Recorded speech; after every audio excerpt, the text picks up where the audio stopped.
오늘은 우리가 성탄절 후 첫 번째 주일로 그리고 마지막 주일이기 때문에 첫 번째 주일로 보내는 주일입니다.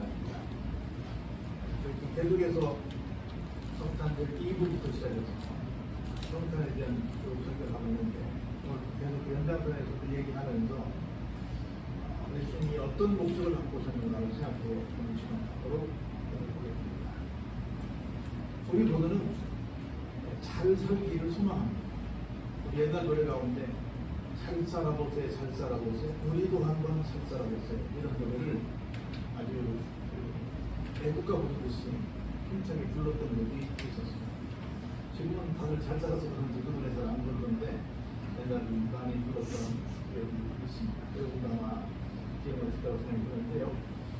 잘 사는 삶이란 어떤 삶을 가리켜서 잘 사는 삶이라고 할 수 있습니다.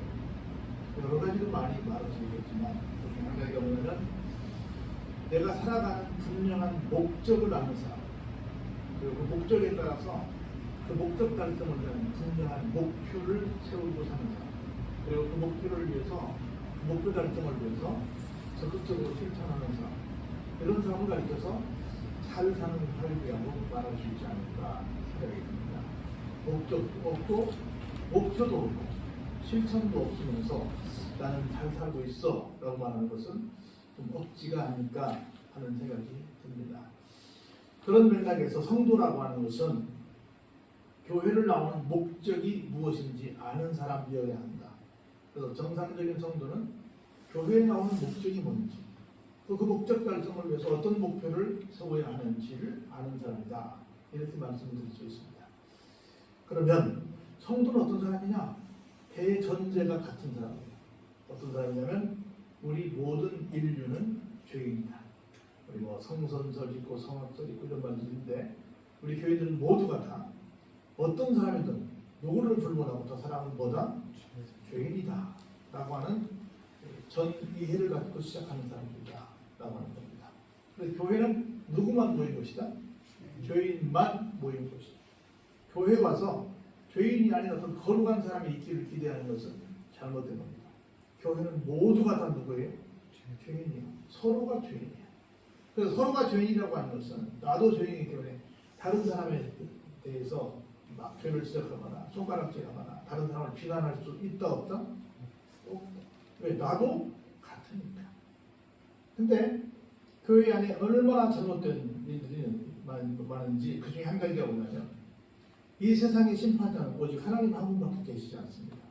그런데 교회는 내가 볼 때 모두가 다 심판자. 근데 우리 옛날에 어른들 이런 말 했죠. 뭐 묻은 개가 뭐 묻은 개한테 뭐라고 한다고. 성경은 말합니다. 내 눈에 뭘 빼고 네? 절보를 빼고 상대방의 티를 빼라고 했어요. 누구 죄가 더 크나? 내 죄가 더 크다.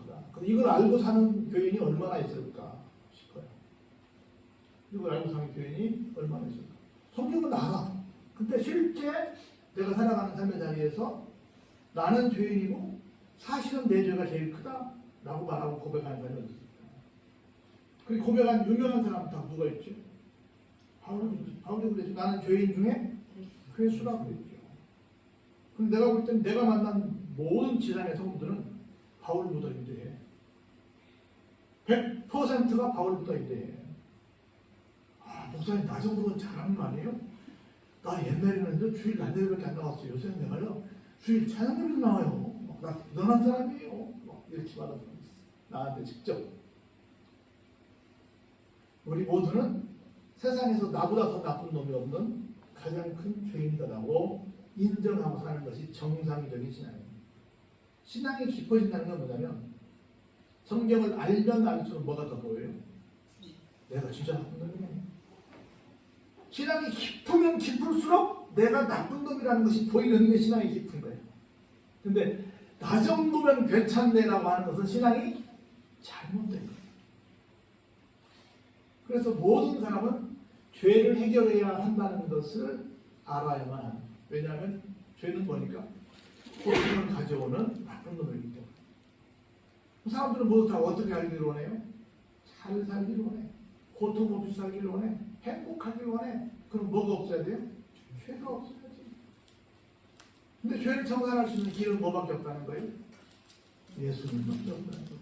아무도 죄를 청산할 어떤 방법을 준 바가 없어요. 죄를 청산할 수 없습니다. 그래서 예수님을 통해서만 죄를 청산할 수 있다. 조건이 있어요. 이따가 나오겠지만 뭐냐면 예수님이 죄의 문제를 해결하러 오셨구만. 근데 그 죄 누구 죄 때문에? 내 죄 때문에. 내가 죄인임을 뭐 해야 돼요? 인정해야 돼요. 인정하고 내가 나쁜 놈이에요 라고 말해야 되는 거예요. 우리가 TV를 보거나 우리가 세상을 살면서 기분 나쁠 때가 있어요. 왜냐면 저 일본 놈들이 여기 와서 끔찍한 나쁜 일 너무나 많이 했어.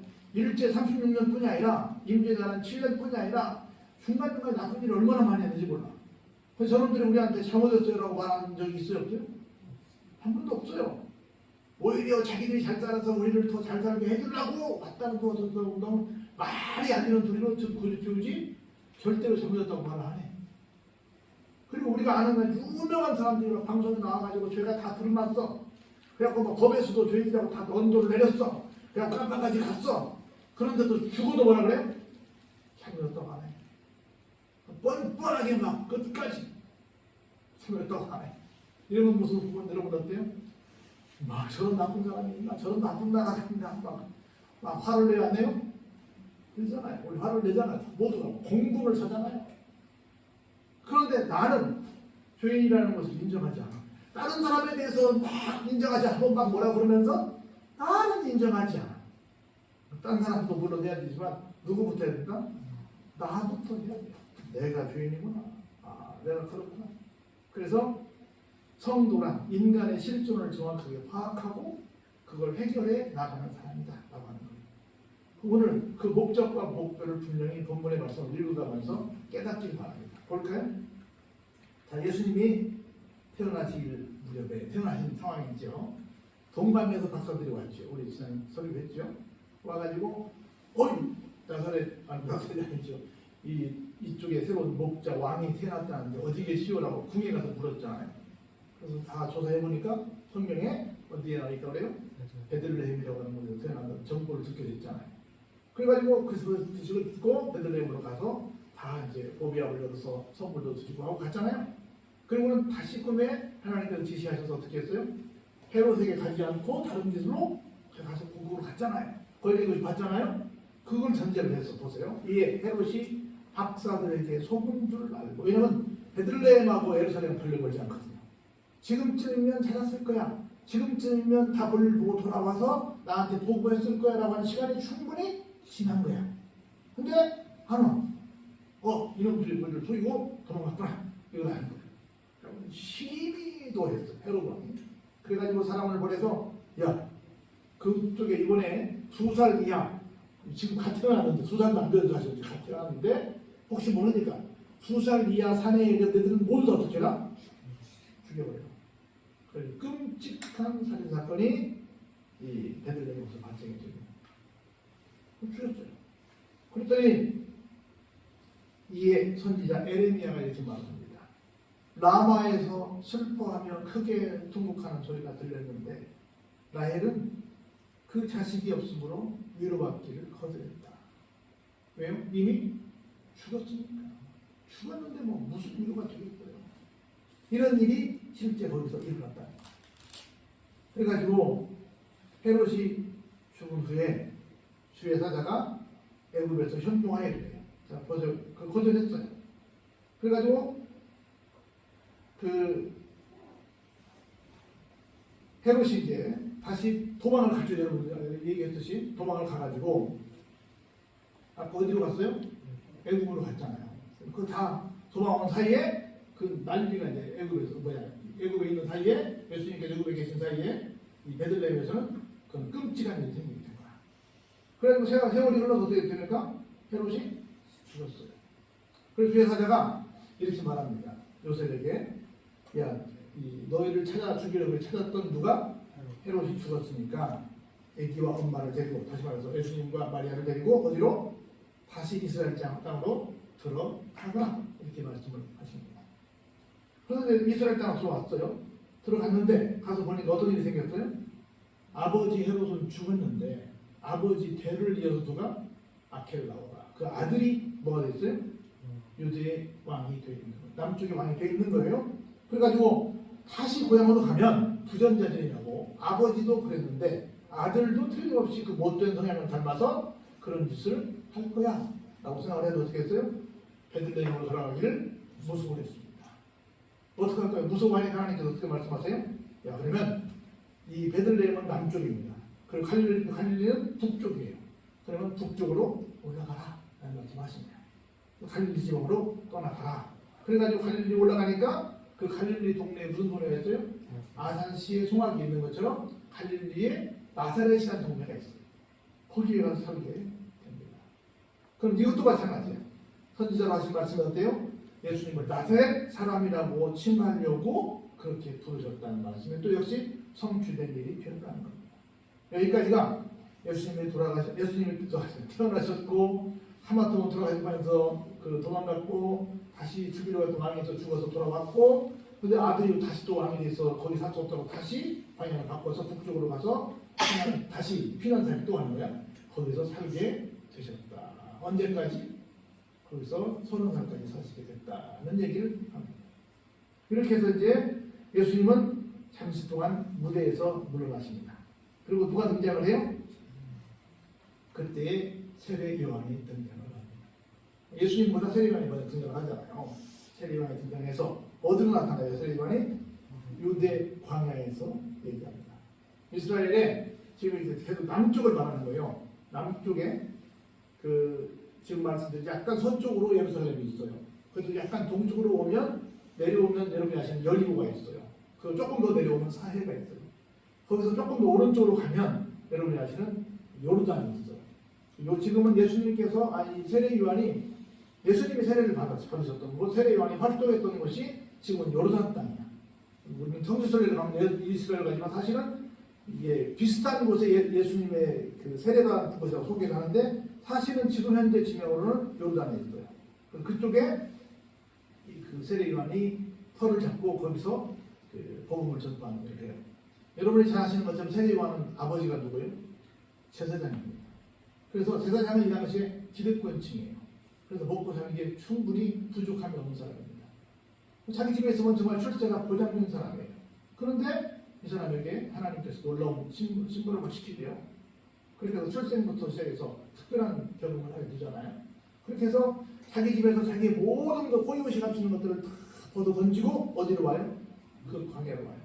제가 가서 보니까 그 광야 근처에 여러분이 아시는 엘리야 선지자가 그냥 승천하잖아요.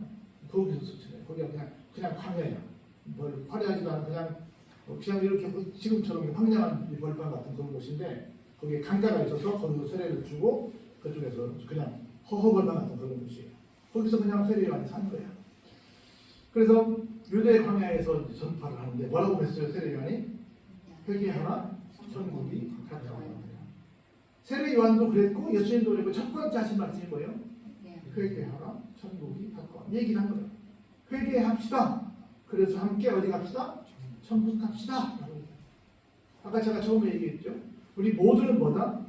죄인입니다. 이걸 인정합시다. 회개합시다. 그 말은 뭐예요? 인정합시다. 그래서 뭐가 필요하다? 죄를 해결해줄 어떤 존재가 필요하다는 걸 인정합시다. 그 죄를 해결해줄 그 인자가 누구라고요? 예수님이라고. 예수님을 인정합시다. 예수님을 인정하는 걸 뭐라고 그래요? 예수님을 영접하는 거예요. 우리는 죄인입니다. 인정해야 됩니다. 인정이 회개입니다. 내 능력으로는 죄의 문제를 해결할 수 없습니다. 누군가 대신해 줘야 됩니다. 대신해 주신 분이 누구라고요? 예수님입니다. 이걸 하자는 거예요. 이걸 예수님 인정해놔는 거예요. 그래야 뭐예요? 천국에 갈 수 있다는 거예요. 그 보세요. 그는 선지자 이사야를 통해서 예언된 사람이에요. 이르시되 광야에 외치는 자의 소리가 있어야 되 너희는 주의 길을 준비하라. 그가 오실 길을 곧게하라 하였느니라. 뭐예요? 예수님이에요. 예수님이 오시는 것을 미리 와서 다 길을 지금 닫고 있는 거예요. 예수님 오시는 것을. 그런데 보세요. 이 요한은 어떤 삶을 사는가 볼까요? 이 요한은 뭘 입었어요? 집에 있으면 제일 좋은 옷을 입을 수 있어요. 근데 자기가 입던 모든 옷 다 벗어버리고 자기가 먹던 음식 다 포기하고 어떻게 했어요? 낙타 털로 옷을 주워 입었어요. 낙타를 키워가지고 뭐 벗겨서 좋게 입은 게 아니라 그냥 아주 버려진 것들을 주워 입었어요. 그리고 뭘 뗐어요? 허리에 가죽들을 띄고 음식은 뭘 먹었어요? 집에서 호요식하지 않고 메뚜기하고 운 좋은 날은 꿀을 따먹기도 했어요. 메뚜기와 석청을 먹으면서 사실은 뭐 살았다고 연명했죠. 그냥 산에서 산도 아니에요. 이렇게 벌판 같은 곳인데 가서 그냥 거기서 나온 것들을 조금씩 이렇게 잡아먹고 살았습니다. 근데 이때 예루살렘과 유대와 요단강 사방에서 사람들이 그리웁니다. 나왔어요. 그래서 어떻게 했어요? 자기들의 죄를 자복하고 그 요단강에서 뭘 했어요? 세례를 받았어요. 그러니까 정확히 말하면 지금으로만 우리는 이제 머리 위에다가 약식으로 그냥 물을 찍어서 바르는데 강이니까 뭐 했겠어요? 사실 침례를 했겠죠. 그렇게 세례를 줬습니다. 요한이 많은 바리새인들과 사두개인들이 세례 베푸는 데로 오는 것을 봅니다. 이 사람들이 세례를 받으러 왔는지 아니면 세례 베푸는 데로 오는 것을 보고라는 말은 아마 도대체 우리가 여기서 사실은 하나님을 믿는 사람이 제일 잘 믿고 우리가 사실은 기득권을 가져야 되는데 어떤 사람이 이렇게 우리보다 더 인기가 많은 거야 하고 뭐하러 온 것 같아요? 구경하러 온 것 같아요. 세례를 받으러 온 것 같지는 않고 구경하러 온 것 같아요. 세례를 받는 건 뭐예요? 내가 내 죄를 인정하고 내가 새롭게 태어나는 것을 고백하는 사람에게만 세례를 주잖아요. 그런데 여기 바리새인이나 사두개인들이 그랬을 것 같지는 않아요. 그냥 도대체 무슨 일이 생기는 거야? 왜 그 사람들이 많이 몰려가? 해서 아마 구경하러 오지 않았을까 하는 생각이 드는 거야. 그걸 보고 뭐라고 말했어요? 독사의 자식들아, 누가 너희를 가르쳐? 임박한 진노를 피하라 하더라. 하고 막 우리가 말하면 하고 굉장히 거친 욕을 막 쏟아붓습니다. 그러면서 뭐라고 말해요? 계속해서 그러므로 회개에 합당한 열매를 맺어라. 그리고 속으로 뭐라고 생각하지 마라? 아브라함이 우리들의 조상이 된다고 뭐하지 마라? 생각하지 마라. 이스라엘 사람들은 다 뭐라고 그래요? 우리 조상은 아브라함이야. 아브라함은 하나님의 특별한 사랑을 받은 사람이야. 그런 걸 우리는 자동으로 아브라함 후손만 되면 뭐가 돼요? 구원 백성이 될 수 있어 라고 하는 생각까지 착각까지 하고 있는 사람이라는 거예요. 우리 그런 얘기 하잖아요. 남자들끼리 뭐 농반진 받으러 자기는 교회 안 다니면서 우리 마누라가 교회를 잘 다니면서 나는 우리 마누라 시간차를 붙들어서 같이 천국같이 이런 얘기 하잖아요. 구원의 문제에 대해서는 철저하게 1대1입니다. 물론 기도해주고 함께 이렇게 끌어주고 하니까 영향은 있을 수 있으나 구원은 철저하게 하나님과 나와의 1대1 관계지 무엇 때문에가 아니에요. 그걸 얘기하는 거지. 그래서 합당한 열매를 맺어라. 무슨 얘기예요? 첫 번째, 네가 죄인임을 고백해라. 두 번째, 내 죄 문제를 네 스스로 해결하지 못한다는 걸 인정해라. 그래서 누가 해결한다는 것은 예수님이 해결한다는 것을 인정해라. 그래서 뭐 해라? 그에 따라서 하나님 죄송합니다라고 빨리 이실기고해라 라고 하는 거예요. 이런 모든 것들이 다 뭐예요? 합당한 열매예요. 근데 우리 이번에도 뭐 사면 얘기 나왔다고 그랬잖아요. 사면이라는 건 언제 사면할 수 있어요? 죄를 면해주는 거예요. 언제 할 수 있어요? 내가 죄인임을 인정하고 뭐 할 때? 반성할 때. 그랬죠? 근데 내가 죄인임을 인정도 안 해. 반성도 안 해. 근데 용서해줘. 이게 말이 돼? 안 돼요? 말이 안 되는 거야. 이게 누가 될까? 이번뿐이 아니라 그런 일이 너무 많은 거야. 나오는 사람들이 별로 이렇게 고맙습니다. 내가 죄인이에요. 뭐 얘가 없어요. 끝까지 뭐라고 그래요? 이번 이석기도 그렇게 나왔죠. 말 한마디 하고 가지고 이럴 수 있습니까? 막 이렇게 나오잖아요. 나 억울합니다. 풀어줘서 고맙습니다가 아니라 나 억울합니다. 이렇게 나오잖아요. 그런데 뭐 받아서 나왔어요? 다 사면이야. 사실 물론 완전 가석방도 사실 사면이야. 사면 받아서 나온 거예요. 특사로 나온 겁니다. 근데 이게 아니에요. 이런 일련의 과정들을 다 뭐 하는 거예요? 인정하는 거예요. 인정하는 것이 다 뭐예요? 그렇게 합당한 열매를 맺는 거야. 근데 아무것도 없어. 우리 옛날에 미리암 봤잖아요. 자기가 사람 유기해가지고 죽였잖아. 영화, 미리암 영화에서. 근데 감옥에 가서 예수 믿게 됐대. 자기가 다 청산했대. 전도회가 뒤집어지잖아요. 합당한 열매를 맺지 않는 거야. 가서 뭐 해야 돼요? 회개해야지. 미안하게 됐다고 엄마한테 얘기해야지. 근데 안 해요. 보세요. 내가 너희에게 이르노니 하나님이 믿으니 이 돌들로도 아브라함의 자손이 되게 하시리라. 너희들뿐이 아니라 하나님이 얼마든지 누구든지 너희들을 대신한 아브라함의 후손을 만들 수 있다. 사실 우리도 누구의 후손이에요? 믿음의 조상으로는 아브라함이니까 우리도 아브라함의 후손이라 될 수 있는 거죠. 그러면서 계속 막 험한 소리를 합니다. 이미 도끼가 나무 뿌리에 놓였다. 좋은 열매를 맺지 아니한 나무마다 찍혀 불에 던져지리라 라고 말합니다. 그러면서 예수님을 소개해요. 나는 너희로 회개하기 위하여요? 물로 세례를 준다. 그런데 내 뒤에 오시는 이는 누구요? 예수님이시죠. 나보다 능력이 많으시니 나는 그분에 비하면 어떤 존재도 못한다? 신발을 들기도 감당하지 못할 정도로 나는 그분과 게임해야 된다. 왜냐하면 그분은 뭘로? 성령과 불로 너희에게 세례를 베풀어 주실 것이다. 무슨 얘기예요? 물로 세례를 받지만 내 속에서는 무슨 역사가 일어나요? 성령의 역사, 불같은 역사가 일어나서 진짜 내 속에서 완전히 바뀌어지는 인생의 모습을 발견하게 된다. 많이 보세요. 손에 길을 들고 자기의 사장마당을 정하게 하사 알곡은 모아 북한에 드리고 쭉정이는 꺼지지 않는 불에 태우시리라. 무슨 말이에요? 내가 주인임을 인정하고 회개하면 어때요? 내가 알곡이 되어서 곡간에 들어가게 됩니다. 그런데 끝까지 난 죄인 아니야, 나 정도면 괜찮아 하고 끝까지 우기면 어떻게 돼요? 꺼지지 않는 불에 들어가서 영원히 아뜨거하고 살게 된다는 겁니다. 이따가도 우리 사장님 할 때 그걸 듣겠지만 죽을래야 죽을 수 없는 그 끔찍한 삶을 살게 된다는 것을 우리가 확인하게 됩니다. 우리는 다시 한번 말씀드리지만 성도란 교회지나 어떤 사람이냐? 내가 누군지를 아는 사람이에요. 내가 어떤 사람이에요? 주인이야. 여기 얼마나 인간이 사악해요. 헤롯이 자기도 뭐라고 그랬어요?